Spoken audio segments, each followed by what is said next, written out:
How has advocacy influenced? I have advocated my socks off for the past 2 years.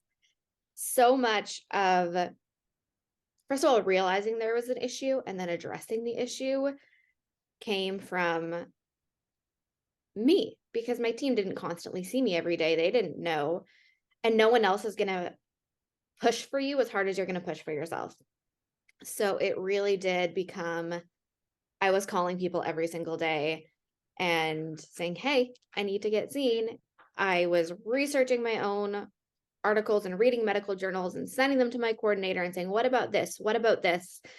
And I was really lucky that my team was really responsive to that for the most part. And my coordinator is amazing. As soon as I told him that, like, hey, there's an issue, he actually advocated really hard for me as well, which was such a blessing because you can do it for yourself, but it is so exhausting. And as soon as you have another person step in, it's like, hey, I'm going to help you with this.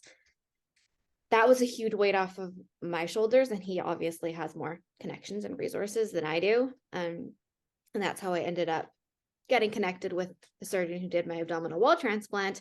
Was he and my transplant coordinator had done an ICU rotation together.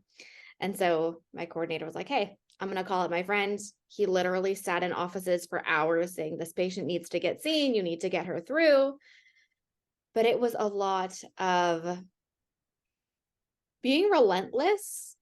And I knew that there was something wrong and trusting myself enough to say, hey, I know there is something wrong. And now you need to listen to me because I don't have the same resources that you have to figure out what it is.